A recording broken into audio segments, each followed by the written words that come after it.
Our top story, the City of Alexandria has released information after a string of crimes this weekend. 2 people died and 2 others were injured in 4 separate incidents. Here's what we know so far. The first incident took place just after midnight on Saturday when Alexandria Police Department officers were called to assist emergency medical personnel after a body was found on Dallas Avenue. Officials said the body was that of a 30-year-old white man, but his identity has not yet been released.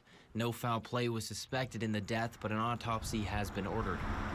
Later, around 2 a.m., officers responded to the Bayview Yacht Club off of Jackson Street after shots rang out outside the popular bar. A 17-year-old was shot in that case, but was not seriously injured. 21-year-old Jaheim Johnson and 23-year-old Arcadius Jackson of Alexandria were both arrested in connection to that shooting. Hours later, around 10:40 p.m., officers received reports of another shooting on Chester and Levin Streets. When officers got there, they found a victim had been shot and was taken to the hospital in critical condition. No arrests have been made in connection to that shooting, and the case remains under investigation. Finally, about half an hour later, APD said another shooting on Avoyles Drive claimed the life of 19-year-old Dontravius Williams. No arrests were made in that case, and the investigation remains ongoing.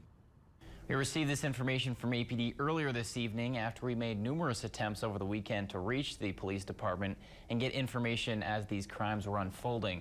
Only details relating to the shooting at the Bayview were made public until today. The city did release a lengthy statement about the weekend crimes, attributing much of the city's violent crime to the youth violence. The statement points to a pattern with the crimes, saying they mostly occur very late at night or early in the morning. They're often where youth are not lawfully present, and many of them follow social media disputes. The city also alluded to actions being taken to help resolve some of the crime, including tracking violent offenders and changes to the city curfew law.